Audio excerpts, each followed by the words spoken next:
سامعین سے گزارش کی جاتی ہے کہ ہمارے دونوں چینلز کے پلیٹ فارم سے جتنی بھی آڈیو بکس کی ریکارڈنگ کمپلیٹ ہو چکی ہے اسے خود بھی سنیں اور زیادہ سے زیادہ شیئر کرنے کی کوشش کریں، اور ہمارے سوشل میڈیا پلیٹ فارم کے لنکس ڈسکرپشن میں دیے گئے ہیں۔ ہمیں سبسکرائب اور فالو ضرور کریں تاکہ آپ کو ضروری اپڈیٹس ملتے رہیں، اور ہماری ٹیم کی فنانشیل سپورٹ کے لیے پیٹریون کی لنک ضرور چیک کریں۔ جزاک اللہ۔ بسم اللہ الرحمن الرحیم۔ تاریخ اسلام جلد دوم، مصنف مولانا اکبر شاہ نجیب آبادی۔ خلافت عباسیہ، ایپیسوڈ 65، 11ویں قسط۔ خلافت بنو امیہ اور خلافت عباسیہ کے حالات ختم ہو چکے ہیں، مگر ان حالات کے پڑھنے سے خلفاء کی حکومت و طاقت، فتوحات اور لڑائیوں کا مختصر سا خاکہ ذہن میں قائم ہوتا ہے، اور عام طور پر مورخین بادشاہوں اور حکمرانوں کے اسی قسم کے حالات اپنی تاریخوں میں لکھتے ہیں، انہی کو بطور خلاصہ اوپر درج کیا گیا ہے۔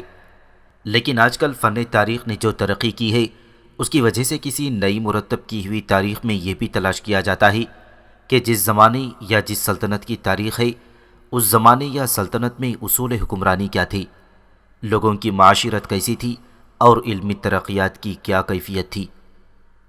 کتاب مطالعہ کرنے والوں کی اس خواہش کو پورا کرنے کے لیے کم از کم اس سے دگنی تعداد کے صفحات اور درکار ہیں، اور کما حقہ یہ خواہش اس مختصر کتاب کے ذریعے پوری نہیں ہو سکتی۔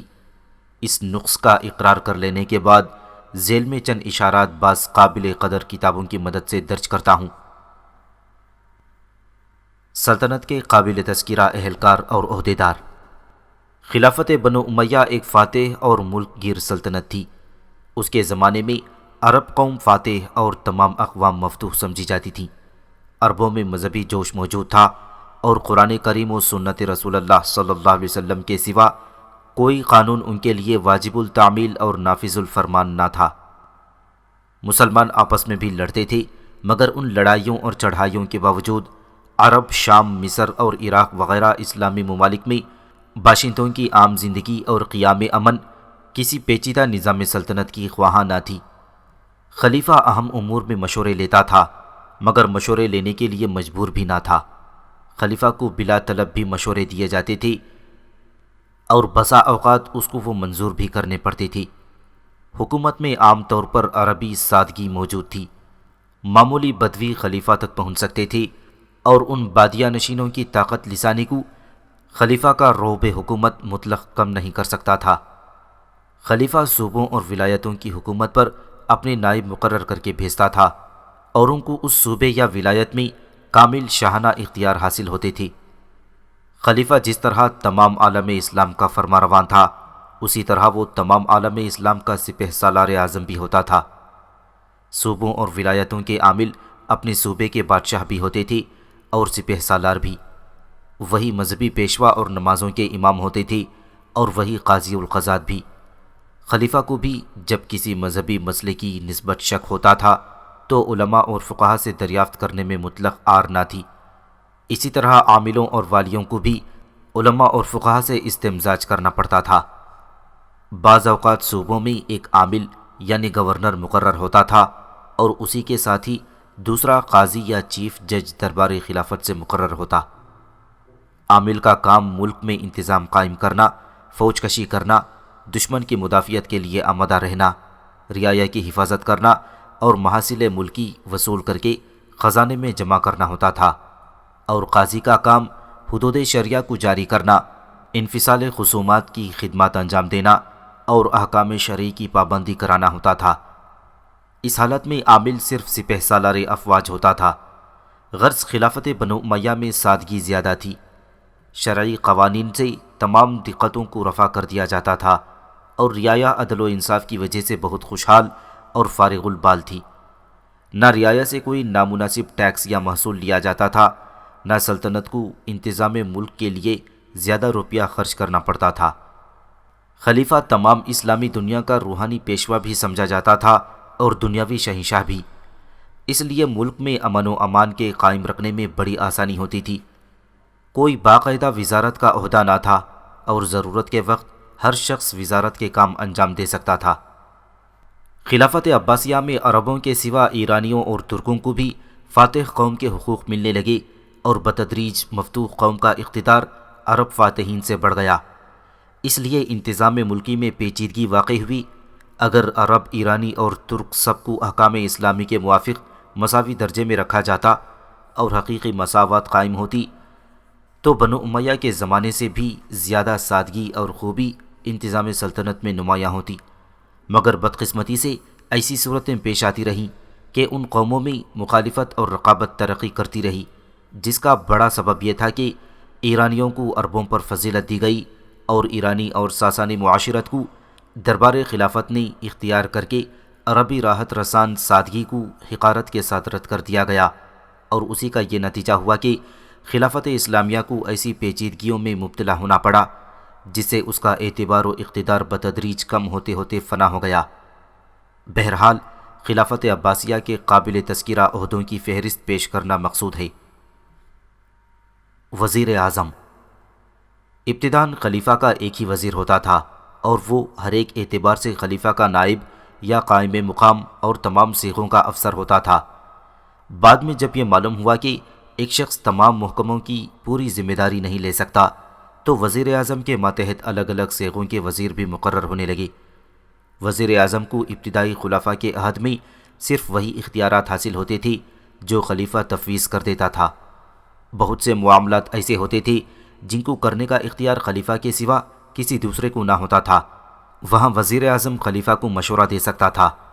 اس قسم کے مشورے لینے میں صرف وزیر اعظم ہی نہیں بلکہ دوسرے اراکین سلطنت کو بھی خلیفہ تکلیف دیا کرتا تھا۔ بعض خلیفہ مثلاً ہارون رشید نے اپنے وزیر اعظم کو سلطنت کے ہر ایک معاملے میں کلی اختیارات عطا کر دیے تھے۔ وزیر اعظم ہی ہر قسم کے احکام جاری کر دیتا اور خلیفہ کو اپنے جاری کردہ احکام کی صرف اطلاع دیتا تھا۔ ایسے با اختیار وزیروں کا مرتبہ بہت ہی بلند ہوتا تھا اور وہ در حقیقت خلیفہ سے بھی زیادہ سیاہ و سفید کے مالک سمجھے جاتے تھے۔ بعد میں جب خلفاء بہت کمزور ہونے لگے اور دلیمی امیر الامراء یا سلجوقی سلاطین خلافت پر مسلط ہو گئی، خلیفہ کا وزیر اعظم الگ ہوتا اور ان سلاطین کا وزیر اعظم جدا ہوتا۔ اس زمانے میں خلیفہ کی وزارت کوئی بہت بڑی چیز نہیں سمجھی جاتی تھی۔ اس دو عملی کے زمانے میں بعض اوقات خلیفہ کے وزیر کو رئیس الرؤسا اور سلطان کے وزیر کو وزیر کہتے تھے۔ بعض اوقات خلیفہ کے وزیر کو خلیفہ سے زیادہ اختیارات حاصل ہوتے تھے، اور جبکہ خلیفہ کا وزیر سلطان نے مقرر کیا ہو تو خلیفہ اپنے وزیر کا قیدی ہوتا تھا۔ وزیر اعظم کا انتخاب عموماً خلیفہ اپنی ذاتی واقفیت کی بنا پر کرتا تھا، اور بعض اوقات وہ نہایت معمولی طبقے میں سے ایک شخص کو خلعت وزارت دے کر سب سے اعلیٰ مقام پر پہنچا دیتا تھا، اور کبھی ایک وزیر کے بعد اس کے بیٹے کو وزارت کا عہدہ دیا جاتا۔ جعفر برمکی وزیر ہارون رشید، فضل وزیر مامون رشید، نظام الملک وزیر علب ارسلان اور ملک شاہ بہت مشہور وزیر ہیں۔ امیر الامراء۔ یہ عہدہ خلفائے عباسیہ کے دور انحطاط و تنزل میں قائم ہوا اور لوگوں نے خلیفہ پر مسلط ہو کر امیر الامراء کا خطاب خود اپنے لیے تجویز کر کے خلیفہ سے حاصل کیا۔ یہ امیر الامراء حقیقتاً عراق، فارس اور خراسان کے فرمانروا تھے اور تمام عہدیدار انہی کے ماتحت اور انہی کے مقرر کیے ہوئے ہوتے تھے۔ خلیفہ تو صرف برائے نام یا برائے بیعت ہی ہوتا تھا۔ دلیمیوں کا زمانہ قریباً 100 برس تک رہا اور وہ امیر الامراء کہلاتے تھے۔ سلطان۔ جس طرح دلیمیوں نے امیر الامراء اپنا خطاب تجویز کیا، اسی طرح سلجوقیوں نے اپنے لیے سلطان کا خطاب پسند کیا۔ یہ سلجوقی سلاطین دلیمیوں سے زیادہ طاقتور، زیادہ دیانتدار اور دنیا کے زیادہ وسیع رقبے پر حکمران تھے، مگر دلیمیوں کی نسبت خلیفہ کے زیادہ فرمان بردار تھے۔ دلیمیوں نے دربار خلافت کے تمام اثر و اقتدار کو سلب کر لیا تھا۔ سلجوقیوں نے خلیفہ کی عظمت کو تسلیم کیا اور خلفاء کو حکومت و فرمانروائی کا بھی موقع دیا، اور انہی کے زمانے میں خلفاء نے اپنی شوکت و حکومت کے واپس لینے کی کوشش میں ایک حد تک کامیابی حاصل کر لی۔ خلفائے عباسیہ کے ابتدائی عہد خلافت میں امیر الامراء اور سلطان کے عہدے نہ تھے۔ عامل یا والی۔ صوبوں اور ولایتوں کے حاکموں کو عموماً اختیارات حاصل ہوتے تھے اور ہر ایک عامل یا والی اپنے صوبے کی آمدنی کا ایک مقررہ حصہ دربار خلافت میں بھیجتا رہتا تھا۔ کبھی کبھی کسی صوبے کے لیے ایک متعین رقم خراج کی مقرر کر کے کسی عامل کو بھیج دیا جاتا تھا۔ اس کو اس صوبے کے اندرونی انتظام میں کامل آزادی حاصل ہوتی تھی اور وہ مقررہ رقم سال بسال خزانہ خلافت میں داخل کرتا رہتا تھا۔ یہ صورت ٹھیکہ یا اجارہ کی مانند ہوتی تھی۔ اکثر حالتوں میں عامل کو اپنے صوبے کے آمد و خرچ کا حساب سمجھانا پڑتا تھا۔ اس حالت میں وہ کسی مقررہ رقم کے ادا کرنے کا ذمہ دار نہ ہوتا تھا، بلکہ جس سال جس قدر روپیہ خرچ سے بچتا اسی قدر بھیج دیا جاتا۔ سرحدی صوبوں کا جو دارالخلافہ سے زیادہ فاصلے پر ہوتے تھے، مثلاً افریقہ، یمن اور ماوراء النہر وغیرہ کا عموماً ٹھیکہ دے دیا جاتا تھا۔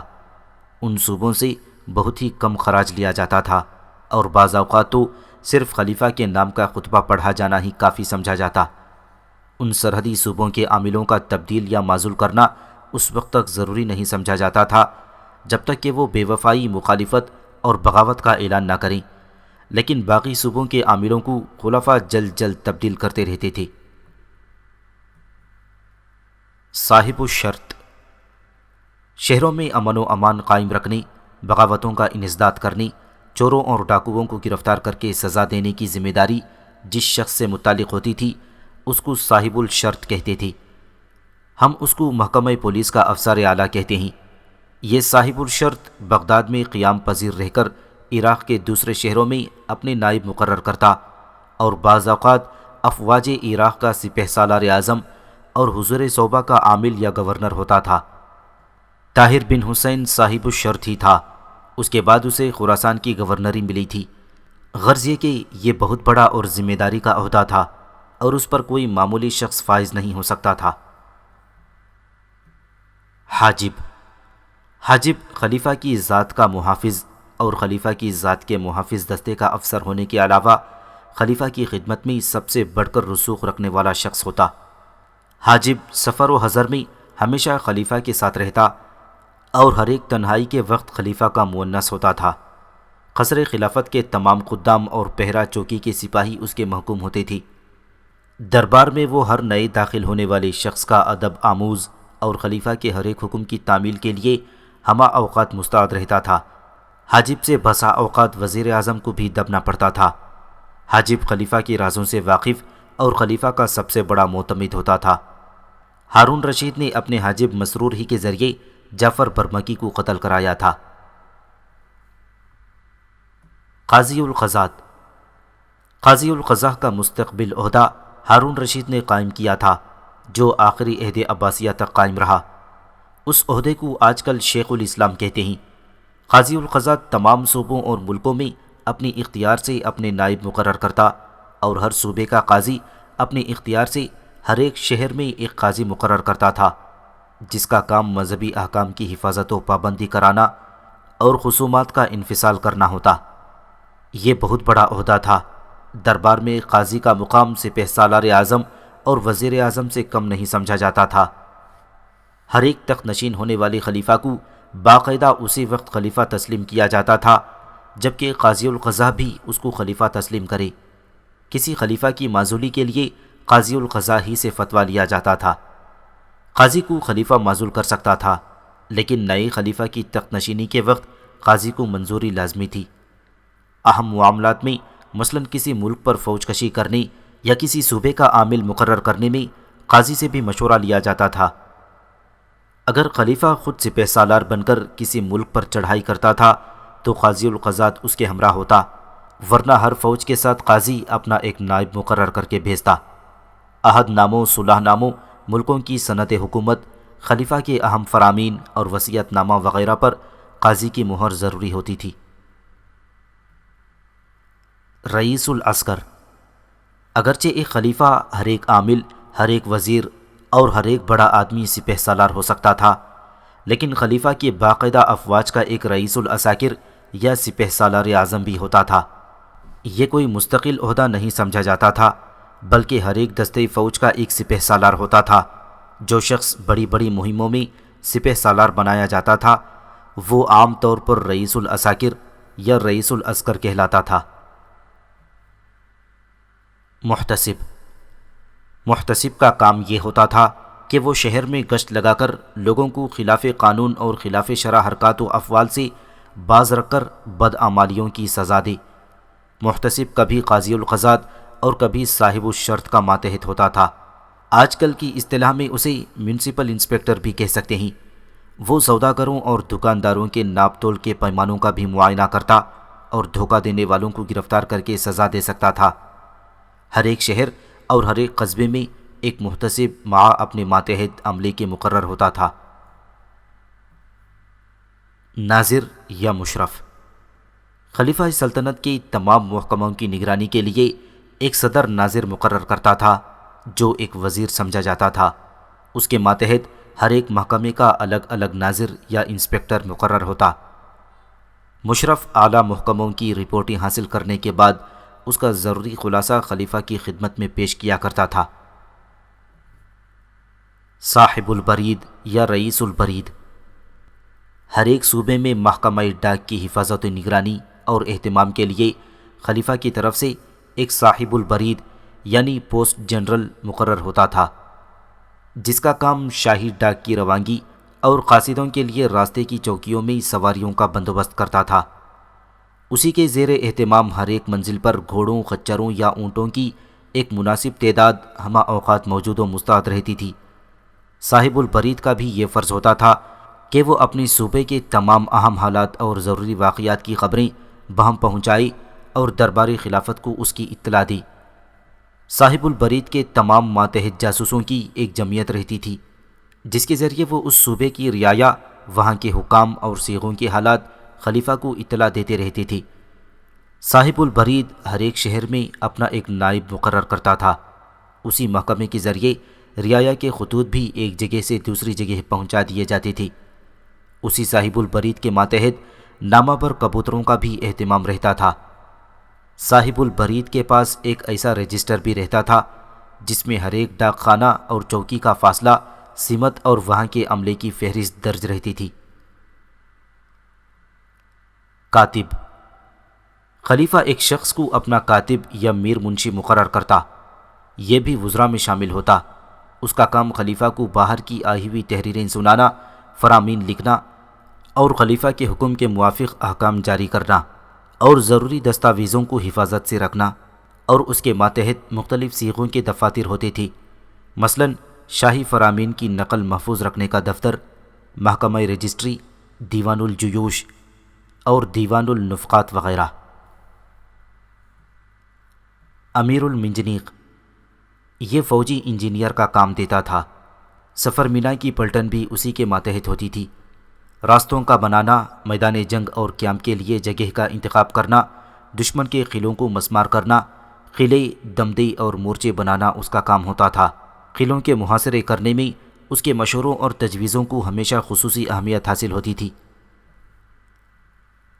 امیر التعمیر یا رئیس البنا، یہ چیف انجینئر ہوتا تھا۔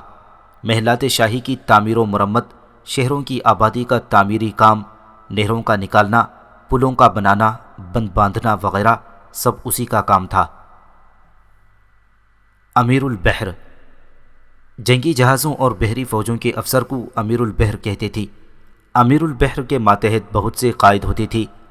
ہر ایک قائد کی ماتحت ایک جنگی جہاز ہوتا تھا۔ قائد کو کپتان سمجھنا چاہیے۔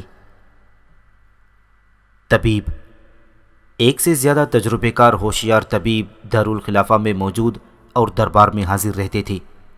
علمی مجالس میں ان کی شرکت ضروری تھی۔ ان کے ماتحت دارالشفا اور دواخانے سرکاری مصارف سے جاری تھی۔ ان میں ہر ملک اور ہر مذہب کے طبیب شامل تھے۔ ان میں سے اکثر دارالتصانیف، دارالترجمہ اور بیت الحکمت کی رونق و عزت کا موجب تھے۔ سلطنت کے قابل تذکرہ صیغے اور دفتر۔ خلیفہ اگرچہ مطلق العنان فرما روان سمجھا جاتا تھا، مگر وہ اپنی حکمرانی اور فرما روائی میں بالکل خلی الرسن اور آزاد نہ تھا۔ خلیفہ بناتے وقت جب اس کے ہاتھ پر بیعت کی جاتی تھی تو اس میں اتباع قرآن و سنت کی شرط ضروری ہوتی تھی۔ علماء اور فقہا خلیفہ کے خلاف شرع کاموں میں اعتراض کرنے اور اسے روکنے ٹوکنے کا حق رکھتے تھے۔ اس حق کے استعمال کرنے میں اگر خلیفہ کی طاقت صدر راہ ہو تو عوام اس طاقت کا مقابلہ کر کے اور علماء شرع کی حمایت پر مستعد ہو کر خلیفہ کو نیچا دکھانے اور معزول کرنے پر فوراً آمادہ ہو جاتے تھے۔ بعض اوقات علماء اپنے اس فرض اور حق کو ادا کرنے میں پہلو تہی کرتے تھے۔ اسی کا نتیجہ تھا کہ خرابیاں پیدا ہوئیں اور خلافت دم بدم کمزور ہوتی چلی گئی۔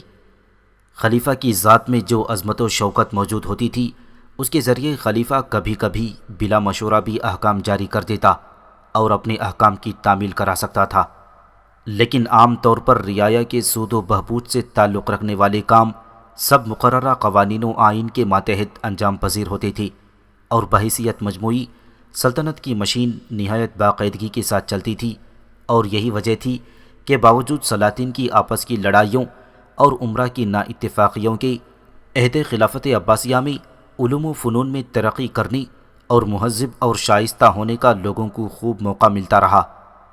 خلافت عباسیہ کے ابتدائی ایام میں مختلف علوم و فنون کی بنیاد قائم ہو چکی تھی، قیمتی تصانیف شروع ہو گئی تھیں۔ اس کے بعد حکومت عباسیہ کے ابتدائی ایام میں مختلف علوم و فنون کی ترقیات اور علوم و فنون کو نشو و نما اور ایجادات کی رفتار میں کوئی کمی اور سستی واقع نہیں ہوئی۔ اس کا بڑا سبب یہی تھا کہ نظام حکومت جو اسلامی اصولوں پر قائم ہوا تھا، وہ سلطنت کے ضعیف اور جنگ و جدل کے قوی ہو جانے کی حالت میں بالکل روگرداں اور سراسر درہم برہم نہیں ہوا، بلکہ بدامنی کے زمانے میں بھی اس کی روح موجود رہتی تھی، اور یہی وجہ تھی کہ علمی اور معاشرتی اور اخلاقی ترقیات کو کبھی زبردست دھکا نہیں لگا۔ سامانیوں، صفاریوں، سلجوقیوں کی حکومتیں زیادہ مستقل اور پائیدار نہیں تھیں، مگر ان کے عہد حکومت اور حدود سلطنت میں بڑے بڑے زبردست عالم پیدا ہوئے اور علوم و فنون کے مشہور اماموں نے اپنی زندہ جاوید کارنامے دکھائے۔ دیوان العزیز۔ دربار خلافت کا نام دیوان العزیز تھا، جو وزیر کاروبار سلطنت کے تمام صیغوں پر اختیار کلی رکھتے تھے اور انہی کے ہاتھ میں زمام سلطنت سمجھی جاتی تھی۔ ان کے دفتر اور ان کے محکمے پر بھی دیوان العزیز کا لفظ بولا جاتا تھا۔ تمام دفاتر اور تمام محکمے اور صیغے اسی کے ماتحت ہوتی تھی۔ وزیر اعظم کو متعلقہ صیغوں کے افسروں سے مشورہ طلب کرنے کے بعد احکام جاری کرنے پڑتے تھے۔ دیوان الخراج۔ اس کو محکمہ مال سمجھنا چاہیے۔ یہ محکمہ کبھی براہ راست وزیر اعظم کے ہاتھ میں ہوتا تھا اور کبھی اس کا محتمم ایک جدا وزیر ہوتا تھا جو وزیر اعظم کا ماتحت سمجھا جاتا تھا۔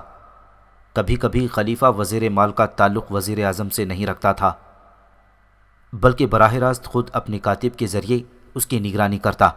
کبھی وزیر مال اپنے نائب صوبوں میں خود مقرر کرتا اور وہ اس صوبے کے گورنر کی ماتحتی سے آزاد ہوتے تھے۔ عام طور پر وزیر مال صوبوں کے گورنروں کو انتظام مالی میں مختار قرار دے کر انہی کو جوابدہ اور ذمہ دار سمجھتا تھا۔ دیوان الجزیہ یا دیوان الزمام۔ اس محکمے میں جزیہ اور ذمیوں کے متعلق کاغذات رہتے تھے۔ جزیے کی وصولی، اس کا تقرر، جزیے کی معافی، یہ سب وغیرہ اسی محکمے سے متعلق تھیں۔ اسی محکمے کا محتمم وزیر مال کا ماتحت سمجھا جاتا تھا، مگر قاضی القضاء کے احکام کی بھی اس کو تعمیل کرنی پڑتی تھی۔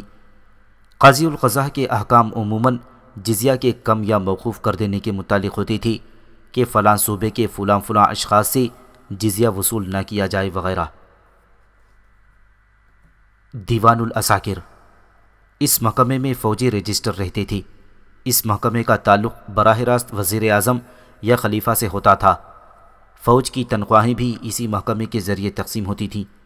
سپہ سالار اعظم بھی اسی محکمے کا افسر سمجھا جاتا تھا، مگر اس کا تعلق صرف اسی قدر ہوتا تھا کہ وہ اپنی موجودگی میں تنخواہیں تقسیم کرا دیتا تھا۔ بار بردار جانوروں کی خریداری، اسلحہ کی فراہمی، وردیوں کی تیاری وغیرہ کے صیغے بھی اسی محکمے سے تعلق رکھتے تھے۔ دیوان الشرط۔ محکمہ پولیس کے دفاتر اور انتظام ایک الگ افسر کے ماتحت تھے۔ اسی کے ماتحت محتسب وغیرہ بھی ہوتے تھے۔ محکمہ پولیس کے سپاہیوں کی تنخواہ عموماً فوجی سپاہیوں سے زیادہ ہوتی تھی اور پولیس کے سپاہیوں کو زیادہ احتیاط کے ساتھ بھرتی کیا جاتا تھا۔ دیوان الضیاء۔ اس محکمے کے متعلق ان رقبوں اور ان علاقوں کی آمدنی کا انتظام جو عموماً صوبہ عراق میں خلیفہ کی جاگیریں سمجھی جاتی تھیں، ان شاہی املاک کی پیداوار کو بڑھانا، آبادی سرسبز رکھنا، سب اسی محکمے سے متعلق تھا۔ دیوان البرید، اس محکمے کا صدر دفتر بغداد میں تھا۔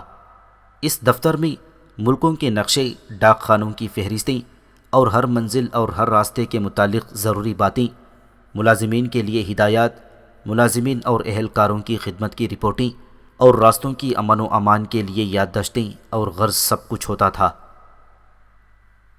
دیوان النفقات، محل سرائے شاہی کے مصارف، انعامات، روزینے، عطیات وغیرہ کے رجسٹر اسی محکمے سے تعلق رکھتے تھے۔ دیوان التوقیع، اس دفتر میں ہر ایک اس حکم کی نقل رکھی جاتی تھی جو خلیفہ کے دستخط یا مہر سے جاری ہوتا تھا۔ یہ محکمہ بھی، جس کو محکمہ رجسٹر کہتے ہیں، کاتب کے ماتحت ہوتا تھا۔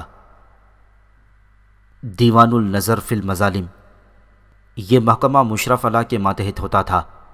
اس محکمے کا کام شاہی اہلکاروں کے کام کا جانچنا، دفتروں اور رجسٹروں کی غلطیاں نکالنا، دفاتر کا معائنہ کرنا اور بے راہ روی سے اہلکاروں اور افسروں کو روکنا تھا۔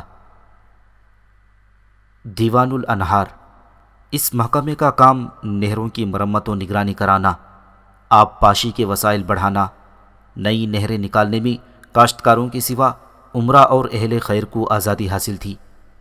کاشتکار یا کسی علاقے کے باشندے اگر کوئی جدید نہر نکالنا چاہتے تھے تو اس نہر کے نکالنے کا نصف خرچ سرکاری خزانے سے ملتا تھا۔ اگر پانی کی تقسیم میں ایک گاؤں والوں کا دوسرے گاؤں والوں سے کوئی جھگڑا یا فساد ہو جاتا تھا تو اس محکمے کے اہلکار دخل دے کر اس کا فیصلہ کر دیتے تھے، ورنہ عام طور پر گورنمنٹ کوئی دخل نہ دیتی تھی۔ کاشتکار آپس میں ہی سب باتیں طے کر لیتے تھے۔ جدید نہروں کے نکالنے سے حکومت کو صرف یہ فائدہ ہوتا تھا کہ محاصل کی وصولی میں آسانی ہو جاتی تھی اور کاشتکار اور مالدار خوشحال ہو کر محاصل کی ادائیگی میں تعامل نہ کرتے تھے۔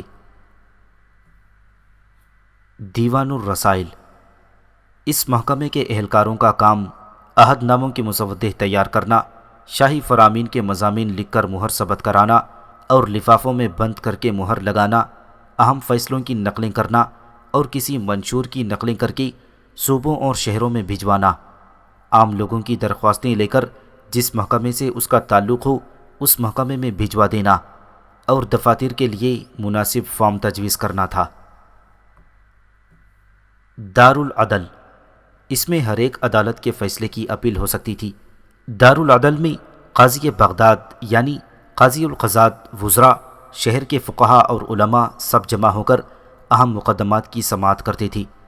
دارالعدل میں خلیفہ بھی بطور صدر شریک ہوتا تھا، اور اگر خود خلیفہ کی ذات کو اس معاملے سے کوئی تعلق ہو تو وزیر اعظم یا قاضی القضات کو صدارت کا منصب دیا جاتا تھا۔ صوبے داروں پر بغاوت کا الزام لگایا جاتا یا سپہ سالاروں کو سازش سے محتم کیا جاتا تو ان کو اسی عدالت میں پیش ہو کر اپنی صفائی اور برات پیش کرنے کا موقع دیا جاتا۔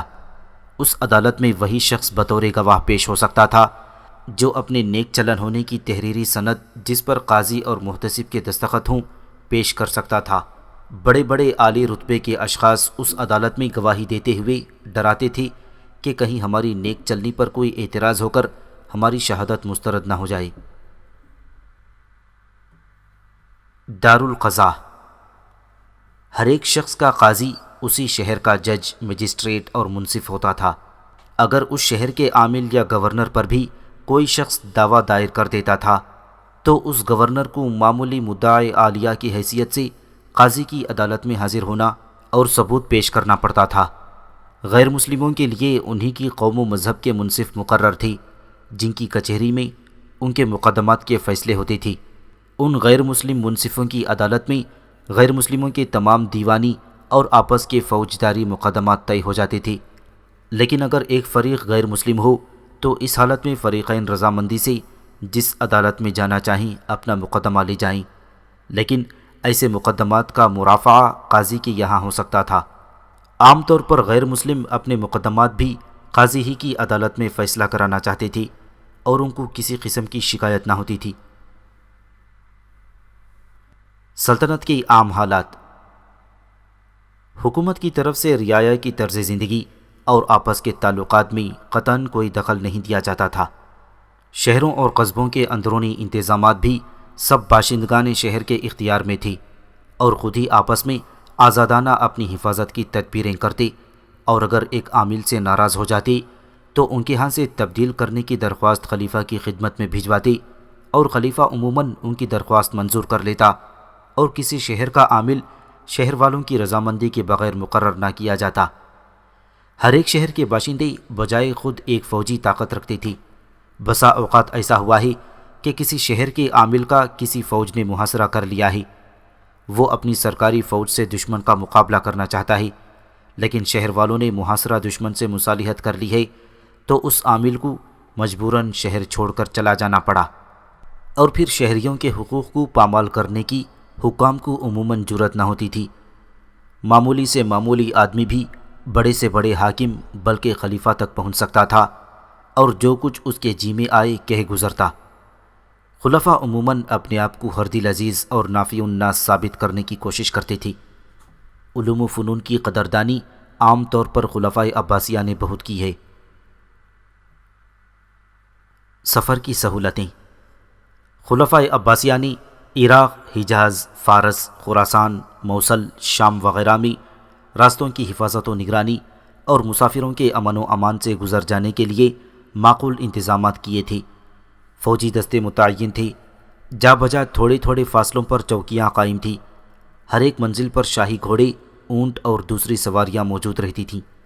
ایک مکان ہر منزل پر مسافروں کے ٹھہرنے اور آرام کرنے کے لیے ہوتا تھا۔ شاہی سواریوں پر جو محکمہ ڈاک کے ماتحت ہوتی تھیں، کرایہ دے کر عام لوگ بھی سفر کر سکتے تھے۔ کبھی کبھی اگر کسی زبردست ڈاکو یا باغی کی وجہ سے راستے مخدوش ہو جاتے تھے تو تجارتی قافلوں کے ساتھ شاہی فوج بھی بھیجی جاتی تھی۔ حاجیوں کے قافلوں کے ساتھ جو شخص امیر حج ہو کر جاتا، اس کے ساتھ ایک فوج بھی ہوتی تھی اور وہ حاجیوں کی حفاظت کرتا تھا۔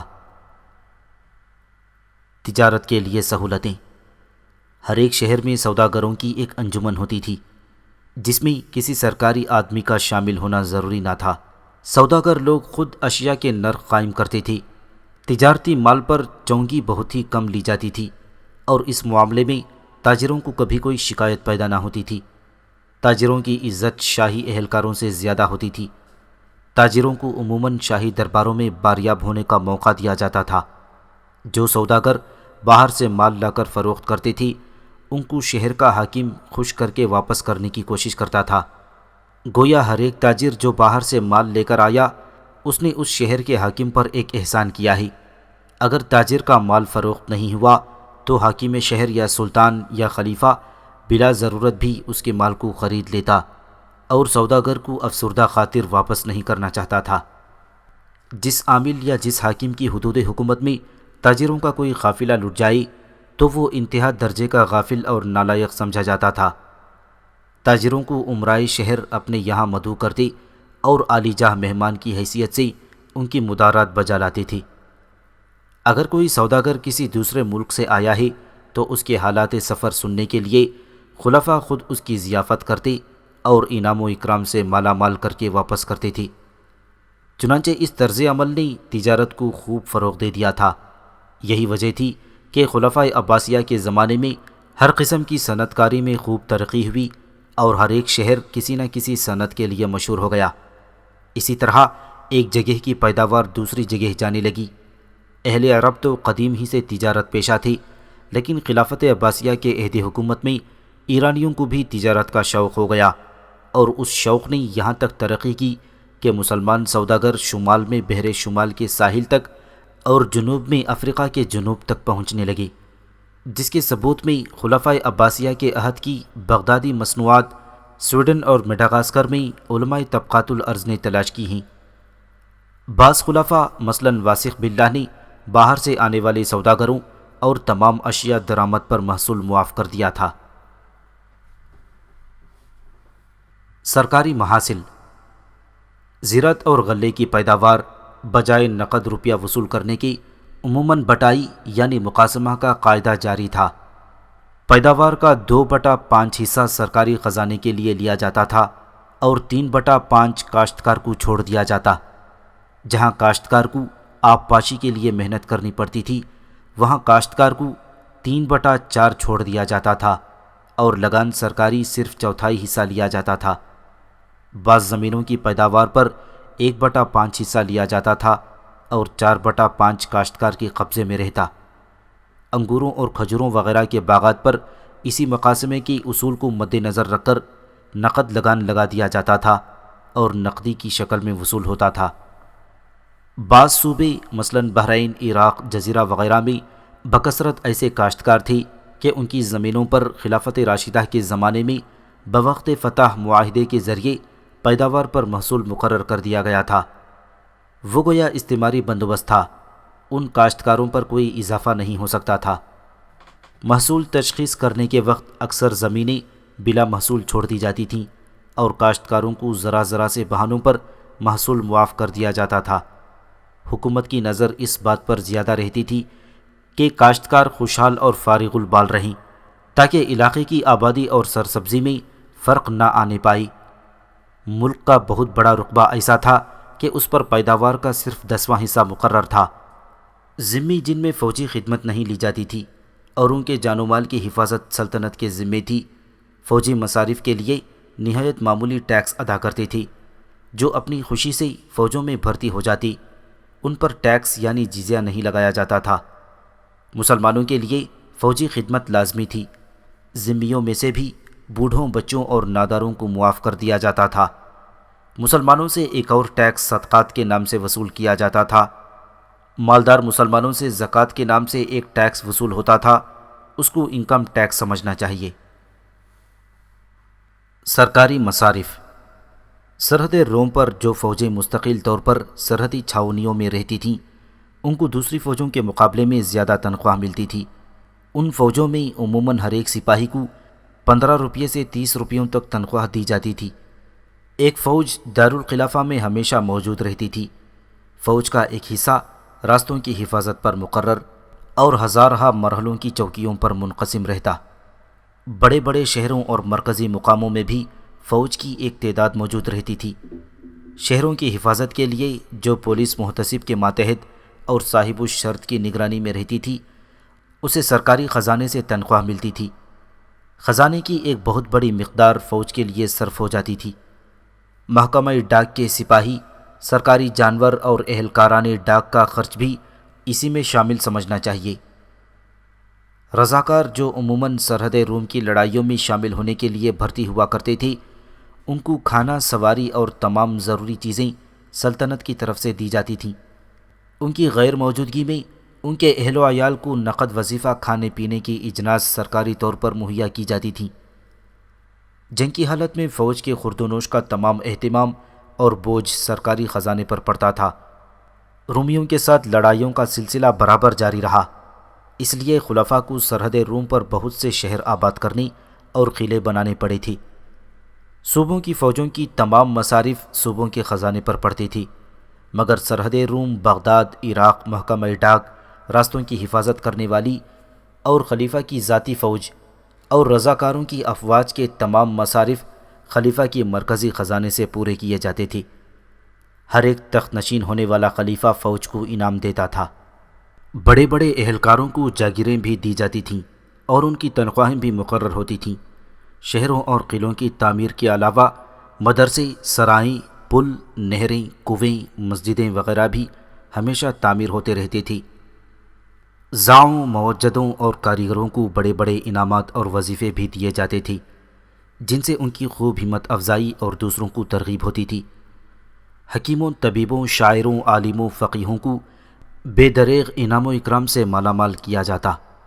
بعض عیسائی یہودی طبیب بغداد میں اس قدر مالدار ہو گئے تھے کہ خلیفہ کے سوا کوئی دوسرا شخص مال و دولت میں ان کا مقابلہ نہیں کر سکتا تھا۔ بغداد میں بہت سے مدرسے تھے جن کے شاہانہ مصارف بڑی سیر چشمی سے ادا کیے جاتے تھے۔ اسی طرح دوسرے شہروں میں اعلیٰ درجے کی دارالعلوم قائم تھی۔ اسلحہ سازی، پارچہ بافی، قند سازی، دوا سازی، عطر سازی کے کارخانے بڑے بڑے شہروں میں قائم ہو گئے تھے اور حکومت کی طرف سے ان کی خوب ہمت افزائی ہوتی تھی۔ ریشمی اور اونی کپڑوں کے کارخانے اور برتن بنانے کی صنعت کاری خلفاء کی توجہ سے بہت ترقی پذیر ہوئی۔ خلیفہ کو خزانے میں کئی ہزار خلعت، 2 شالیں، اونی کپڑے، خوبصورت چادریں اور بیش بہا تلواریں، برچے، ڈھالیں، کمانیں وغیرہ محض اس لیے موجود رکھنے پڑتی تھی کہ یہ چیزیں بطور انعام اور بطور نشان اعلیٰ درجے کے بہادروں، عالموں، زاؤں اور موجدوں کو دیتا رہی۔ دوسرے ملکوں کی قیمتی اشیاء جو ان ملکوں کے سوداگر لے کر آتے تھے، بڑی بڑی قیمتوں پر خلیفہ سب کو خرید لیتا اور اپنے خزانے اور توشہ خانے میں داخل کرتا تھا، اور یہ سب چیزیں بطور انعام لوگوں کو دیتا رہتا تھا۔ فوجی انتظام۔ فوج کی مجموعی تعداد ہر زمانے میں کم و زیادہ رہتی تھی۔ بہت سے جیش تھے، ہر ایک جیش میں تقریباً 10,000 سپاہی ہوتے تھے۔ جیش کے افسر کو امیر الجیش کہتے تھے۔ امیر الجیش کے ماتحت 10 قائد ہوتے تھے۔ ہر ایک قائد کے ماتحت 1,000 سپاہی ہوتے تھے۔ ہر ایک قائد کے ماتحت 10 نقیب ہوا کرتے تھے۔ ہر ایک نقیب 100 سپاہیوں کا افسر ہوتا تھا۔ ہر ایک نقیب کے ماتحت 10 عارف ہوتے تھے، اور ہر ایک عارف 10 آدمیوں پر افسر ہوا کرتا تھا۔ فوج کی وردی میں کبھی کبھی خلفاء اپنے ذوق کے موافق تغیر و تبدل بھی کرتے تھے۔ مثلاً معتصم نے ترکوں کی فوج کی وردی پر لیس ٹکوا دیا تھا۔ ہر ایک جیش کے ہمراہ ایک دستہ بان اندازوں کا ہوتا تھا۔ ایک کمپنی سفر بنا کی بھی ہوتی، جن کے پاس بیلے اور کلہاڑیاں بھی ہوتی تھیں۔ بعض اوقات فوج کی وردی نہایت قیمتی کم خواب کی ہوتی تھی۔ بار برداری کے لیے اونٹوں اور خچروں کی کافی تعداد ہوتی تھی۔ پیدل فوج کے پاس نیزہ، تلوار اور ڈھال ہوتی تھی، یہ حربیہ کہلاتی تھی۔ جس پیدل فوج کے پاس تیغ و سپر کے علاوہ تیر کمان بھی ہوتی تھی، اس کو رامیہ کہتے تھے۔ ہر ایک سپاہی کے سر پر خود، جسم میں 4 آئینہ، ہاتھوں میں آہنی جوشن اور دستانی، اور پاؤں میں موزے ہوتے تھے۔ دواؤں کا ذخیرہ اور دوا سازی کا تمام سامان، یعنی سفری شفا خانہ اور زخمیوں کے اٹھانے اور لانے کے لیے بار برداری کا سامان اور پالکیاں بھی ہوتی تھیں۔ ہر ایک جیش کے ہمراہ ایک رسالہ سواروں کا بھی ہوتا تھا۔ یہ سوار اعلیٰ درجے کے نیزہ باز اور تیر انداز ہوتے تھے۔ جب خلافت میں ضعف آ گیا اور بنو بویا مسلط ہو گئی، تو فوجی سرداروں کو جاگیریں دینے کا قاعدہ ایجاد ہوا کہ فوجی افسر خود اس خطۂ زمین کے محاصل سرکاری سے اپنی تنخواہیں وصول کر لیں۔ اس قاعدے کے جاری ہونے سے کاشتکاروں پر مظالم ہونے لگے۔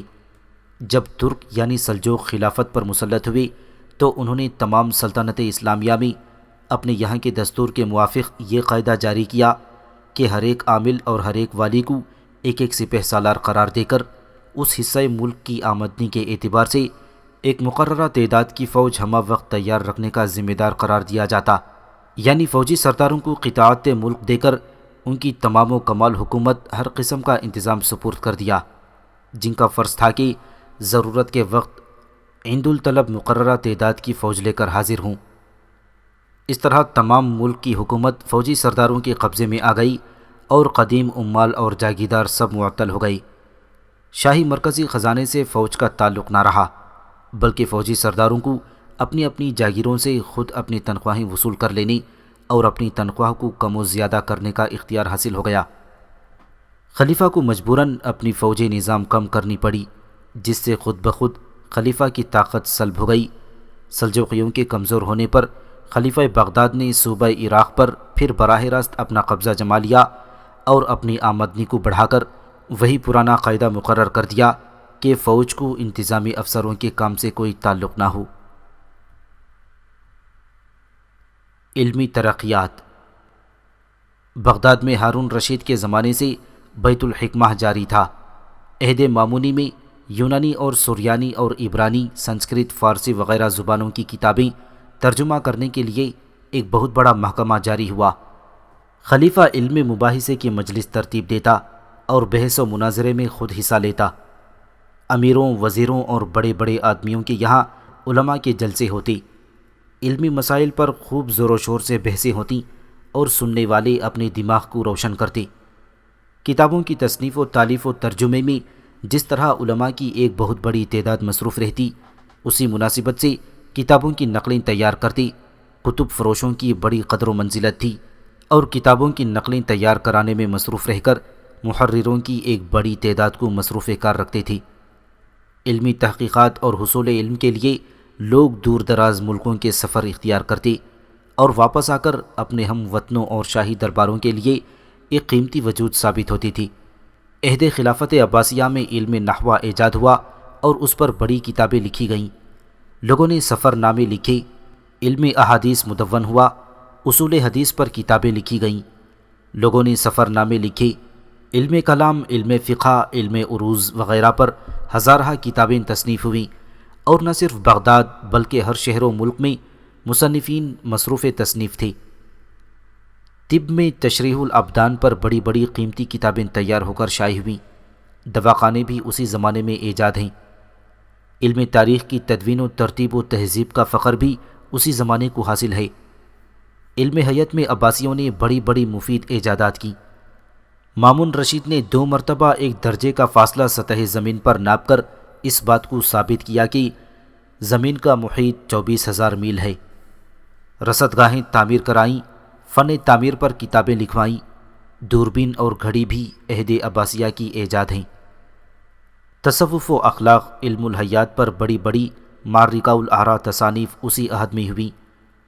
ریاضی، کیمیا، طبقات الارض، علم حیوانات، علم نباتات، علم منطق وغیرہ، ان علوم پر نہ صرف کتابیں تصنیف ہوئیں بلکہ ان تمام علوم کو مسلمانوں نے ایجاد کیا تھا، جس کی تفصیل کا یہ موقع نہیں ہے۔ اس کے لیے ایک علیحدہ مستقل ضخیم کتاب کی ضرورت ہے۔ ان علمی ترقیات میں خلافت امویہ اندلسیہ بھی خلافت عباسیہ سے کسی طرح کم نہیں رہی۔